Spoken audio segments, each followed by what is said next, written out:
Olá pessoal, Ricardo Mori da EcoHouse, né? Hoje vamos falar aí, né, um assunto meio delicado aí de o que acontece se eu não pagar minha casa, né? Então vamos lá, né? Bom, no primeiro e segundo mês de atraso, normalmente você vai receber, né, cartinhas, né, pedindo para você pagar, né? Simplesmente somente pagar. Até aí, né, não há nenhum problema, né? Do terceiro ao quinto mês, normalmente grandes instituições ou mesmo Flat 35, ele tenta negociar com você, né? Então, dependendo do caso, se você provar que realmente você, né, perdeu o emprego ou aconteceu alguma coisa, né, normalmente o banco ele estende a sua dívida lá para trás, esses meses, né, e você volta aos seus pagamentos normais, né. Então, logicamente, isso depende muito, né, da conversa sua com o banco, né, e a boa vontade também, né, de ambas as partes.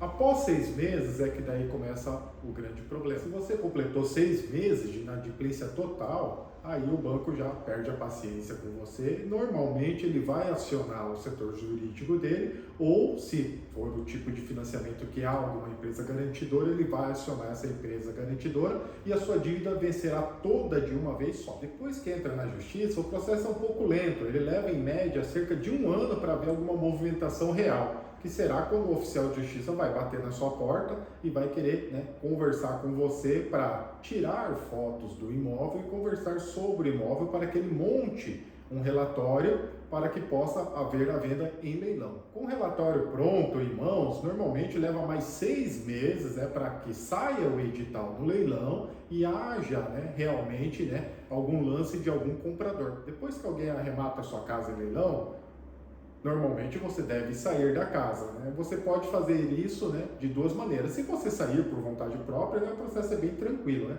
Mas e se caso você não decidir sair? Aí depende muito do comprador, né? Então, se o comprador for uma empresa experiente, normalmente com 30 dias ele vai tirar você lá de dentro da sua casa lá, sem nenhum problema, tá? Logicamente montando, né, uma ação, né, judicial. Agora, se for um comprador meio leigo, né, o que tem acontecido muito aí nos leilões, né, pessoas que não entendem muito o processo e estão comprando casa, o que acontece é o seguinte: ele vai levar mais 6 meses, pelo menos, para concluir o processo judicial, para conseguir uma ordem de despejo sua da sua casa. Então veja, né, o processo total, né, ele leva quase cerca de 2 anos, né, para acontecer, né? Dentro desses 2 anos existe muita conversas sobre você fazer sua venda voluntária. Você pode fazer sua venda voluntária sim, né? Mas desde que você entenda que se você conseguir vender pelo valor total da sua dívida, isso sim seria uma vantagem fazer a venda voluntária, porque iria liquidar a sua dívida. Não é o que acontece na grande maioria dos casos. O que acontece normalmente é que a dívida é muito maior do que o bem, né, que está indo para leilão, ou o bem que foi, né, tomado pelo banco. Então, nesse caso, você fazer a sua venda voluntária, só existe um jeito que há uma vantagem, que é caso você queira pagar o saldo que sobrar. Então, né, um exemplo prático disso seria o seguinte: sua dívida hoje é 22 milhões, né? Você faz a sua venda voluntária, logicamente não vai se vender por 22 milhões. Nesse processo, a imobiliária vai, né, fazendo os trâmites com o banco, né, e vai tentando baixar o valor. Então, digamos que a venda seja concluída por 15 milhões. Não é que sua dívida liquidou, tá? Não funciona desse jeito. Você ainda deve 7 milhões ao banco. Então, a sua casa será vendida e você ainda será cobrado diante de 7 milhões. Daí, a partir daí, você tem duas opções: ou você paga, né, que daí nesse caso é vantagem você fazer a venda voluntária, né, porque você já tem ideia de pagar esse saldo, né, que vai sobrar, né, da sua dívida, né, ou você abrir falência. Agora, se você optar em abrir falência, não há diferença em você abrir falência com 7 milhões ou com 14, digamos, né? Então, por que 14? Porque se sua casa chegar aí para leilão e for para leilão, digamos que ela seja vendida por 8 milhões, você terá 14 milhões de dívida. Abrir falência entre 14 ou 7 não há diferença nenhuma, né?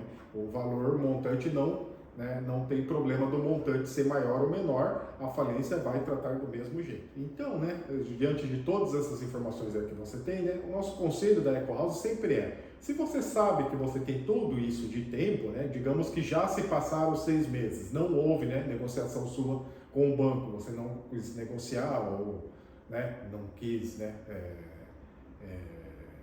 falar com o banco nem nada disso, né? E passaram esses seus 6 meses, né? Então agora já não há mais conversa com o banco. Então aproveite esse tempo que você tem, né? Que é de quase um ano e meio, né? Para você fazer uma reserva de dinheiro. Por quê? Porque o dia do despejo vai chegar, cedo ou tarde ele chega, né? E você, se você conseguir guardar, né? 50 mil que seja por mês, né? E dentro de um ano você vai conseguir guardar a quantia de 600 mil ienes, o que vai te ajudar, né, a fazer a alocação de um imóvel para você estar fazendo a sua mudança, né?